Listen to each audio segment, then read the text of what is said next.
रामपुर जिले में हो रही लगातार बरसात से गांव देहात में काफी नुकसान हो रहा है। जिले में लगभग 5 गरीब लोगों के कच्चे मकान पूरी तरह से क्षतिग्रस्त हो गए हैं, जिनका निरीक्षण करने जिलाधिकारी रविंद्र कुमार सिंह ने स्वयं मोर्चा संभाला और भारी बरसात में मैदान पर उतरे। उन्होंने कई गाँव का निरीक्षण किया जहाँ से उन्हें सूचना मिली कि गरीबों के कच्चे मकान गिरे हैं। जिलाधिकारी रविंद्र कुमार खुद उनके घर पहुंचे और मौके का निरीक्षण किया। साथ ही जायजा लेने के लिए स्वयं जिलाधिकारी से रविंद्र कुमार मानदंड परवीन के घर पहुंचे। उन्होंने क्षतिग्रस्त मकान की स्थिति देखी और उन्हें आपदा राहत कोष से 1,20,000 रुपए मकान के पुनः निर्माण के लिए दिए।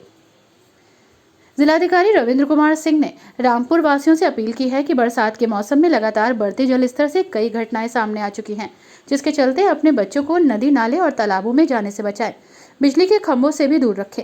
जिलाधिकारी ने कहा कि पिछले दिनों से लगातार कई बच्चों की बरसात से भरे पानी में नहाते हुए पानी में डूबने से मौत हुई है, इसलिए ध्यान रखें। हो रही है, अभी हमने इसको रिव्यू किया है, अभी सामान्य स्थिति है और अभी पहाड़ों से बहुत ज़्यादा जो खतरे के निशान से ऊपर अभी नदी नहीं बह रही है, लेकिन हम लोग वॉचफुल हैं। हमारी सभी जो बाढ़ चौकियाँ हैं वो अलर्ट मोड पे हैं और सभी जो हमारे ऐसे 16 गांव जो कि सबसे ज़्यादा संवेदनशील ग्राम हैं, सब जगह अभी हम आज मुनादी भी करा रहे हैं। एक चीज़ और मैं आप लोगों के माध्यम से सभी हमारे स्थानीय निवासियों को कहना चाहूँगा कि इस दौरान मैं देख रहा हूँ बहुत सारे किशोर, बहुत सारे बच्चे नदियों में नहाने चले जाते हैं, जिसके कारण डूबने की घटनाएं हो रही हैं। तो मैं सभी पेरेंट्स से अपील करना चाहूँगा, सभी उनके माता पिता से अपील करना चाहूँगा, इस समय बच्चों को, अपने परिवारजनों को नदियों से दूर रखें, नदियों के पास ना जाने दें, क्योंकि जलस्तर एकदम से बढ़ता है और जिसके कारण घटनाएं होती हैं। तो इसलिए घर में रहिए और सुरक्षित रहिए, जर्जर भवनों से दूर रहिए, बिजली के खंभों से दूर रहिए। सर, बाढ़ चौकी कितनी बनाई गई है? यहाँ पे 16 हमने बाढ़ चौकियाँ अपनी बनाई हैं, जो कि पूरी तरह एक्टिव मोड पे हैं और लगातार उनसे हम लोग वॉच कर रहे हैं। सर, कोसी का पानी देखिए, उसको लेके हमने पहले ही तैयारी कर ली थी। पिछले 2 वर्षों में अक्टूबर में जो बाढ़ आई थी, उसके बाद कई गाँवों में कटान की समस्या हुई थी, चाहे हमारा प्राणपुर गांव हो, हमारा मदारपुर गांव हो, छपर्रा गांव हो। तो उन सब में हमने बाढ़ से पूर्व ही सिंचाई विभाग के माध्यम से सारे बाढ़ के कटान को रोकने के प्रबंध कर लिए थे। इस बार अभी तक कोई कटान की वहाँ पे समस्या नहीं है। तो लगातार एसडीएम भी उसको वॉच कर रहे हैं। मेरा भी प्राणपुर जाने का आज कार्यक्रम था, चूँकि विकास कार्यों की बैठक थी, इसलिए थोड़ा लेट हो गए। उसमें कल मैं जाके खुद भी इसको विजिट करूँगा और हम लगातार इसमें वॉचफुल हैं कि कहीं पे कोई अप्रिय स्थिति ना हो। अरे डीएम साहब, जिले में देखा जाए, रामपुर शहर की अगर बात करें, जगह जगह पानी भरा हुआ है, तो जबकि नाले जो है वो साफ़ होने चाहिए बरसात से नहीं, पहले। देखिए, नाले तो इसमें मैंने चूँकि पहले से ही नगर पालिका को निर्देशित किया था, नाले उन्होंने साफ़ कराए भी हैं काफ़ी सारी जगह पे। कुछ जगह जो हमारे लोगों की भी एक समस्या आती है कि जहाँ अतिक्रमण लोग कर लेते हैं, बार बार सफाई कराते हैं, फिर दोबारा अपने छोटे लालची कारण लोग अतिक्रमण कर लेते हैं। ऐसे लोग समाज के दुश्मन हैं, उनको हम लोग चिन्हित करवा रहे हैं। अभी जहाँ जहाँ पे भी नालों पे जिसने अतिक्रमण कर लिया दोबारा से, उनके खिलाफ अभी हम लोग एफआईआर भी कराएंगे, उनको मैं चिन्हित करा रहा हूँ। और जहाँ पे निचले इलाके हैं, वहाँ पे जलभराव की समस्या हो रही है, उसके लिए हम लोग अपनी टीमों को लगातार लगा भी रहे हैं और भविष्य में ऐसी समस्या न हो तो उसके लिए भी इसको चिन्हांकन करा रहे हैं। बाद में इंजीनियरिंग डिपार्टमेंट से उसके एस्टिमेट बना के परमानेंट सॉल्यूशन भी कई जगह हमने निकाल दिया। जैसे गांधी समाधि पे अभी टेंडर लगा दिया है, वहाँ पे काम अभी शुरू होने वाला है। गड्ढा कॉलोनी में आपका CNDS को काम करना है, तो वो भी हमारा एक समस्या समाप्त हो जाएगी। इसके अतिरिक्त शहर में एक जगह और बड़ा नाला हम लोग बना रहे हैं ताकि समस्या समाप्त हो। सफाई भी कराएगी, अतिवृष्टि भी हो रही है, लेकिन साथ साथ जो लोगों से मैं कहना चाहूँगा, एक तो अपने पॉलीथीन और कूड़ा वो नालियों में ना डालें, पॉलीथीन का उपयोग ना करें, वो फंसने के कारण भी जलभराव होता है। और जिन्होंने अतिक्रमण कर रखा है वो अपने अतिक्रमण हटा लें, नहीं तो हम लोग हटाएंगे और कार्रवाई भी करेंगे। यहाँ पशु हानि होती है तो उसमें माननीय मुख्यमंत्री जी की डायरेक्शन है कि तत्काल सभी जो हमारा राजस्व प्रशासन है वो लोगों को राहत उपलब्ध कराए।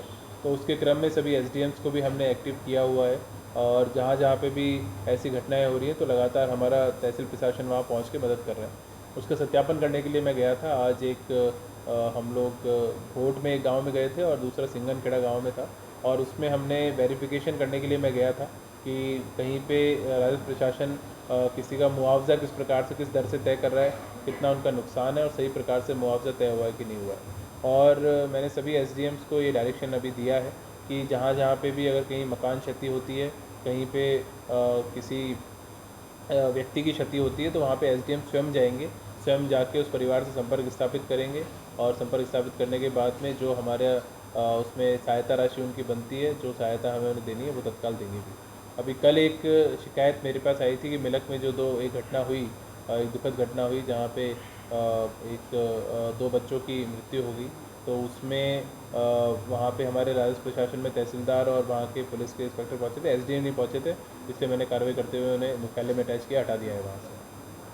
डीएम साहब, इसके अलावा जो वोट के अंदर आपका जो सफाई को लेकर जो है आपने नोटिस भी दिया प्रधान को, क्या था? उसमें देखिए, चूँकि संक्रामक रोग फैलने का भी ये टाइम होता है, इसलिए सफाई को लेकर संवेदनशीलता रहे और सभी हमारे सचिव ग्राम प्रधान उसमें एक्टिव रहे, तो उसको लेकर मैंने निर्देश दिए हैं। और सभी प्रधानों को, जैसा कि हम लोग पूर्व में भी करते आ रहे हैं, कि औचक निरीक्षण हम लोग करते हैं और तुरंत 1 घंटे पहले ही बताते हैं किस गांव में जाएंगे, तो जिससे ताकि गांव की वास्तविक स्थिति का पता लग सके। तो वहाँ के प्रधान को हम लोग नोटिस जारी कर रहे हैं, और चूँकि उनके पुत्र ने बताया कि वो हॉस्पिटलाइज थे, तो उनको मैंने ये समय दिया है कि अपने गाँव में स्थिति को सुधारें। और आपके माध्यम से मैं बाकी भी सभी हमारे ग्राम प्रधानों को और शहरी क्षेत्र में सभी जो हमारे नगर पालिका के अधिकारीगण कर्मचारीगण हैं, सबसे मैं कहना चाहूँगा कि संक्रामक रोगों के समय पे कहीं पे जलभराव ना हो, और जहाँ पे होता है तेज़ी से निकालने की व्यवस्था हम लोग उसको कर लें। सच्चाई से हम मुँह ना मोड़ें, हमें जहाँ जलभराव के जैसी शिकायतें मिलती हैं वैसे ही हमारी टीमें तुरंत पहुँचे और वहाँ पे उसको पानी निकालने के लिए कार्रवाई शुरू करें, तो लोगों को राहत महसूस होगी। उसका सत्यापन मैं स्वयं भी करूँगा, हमारे एसडीएम भी करेंगे, एडीएम भी जाएंगे, तो इसलिए पूरी टीमें सब लोग एक्टिव रह के काम करें।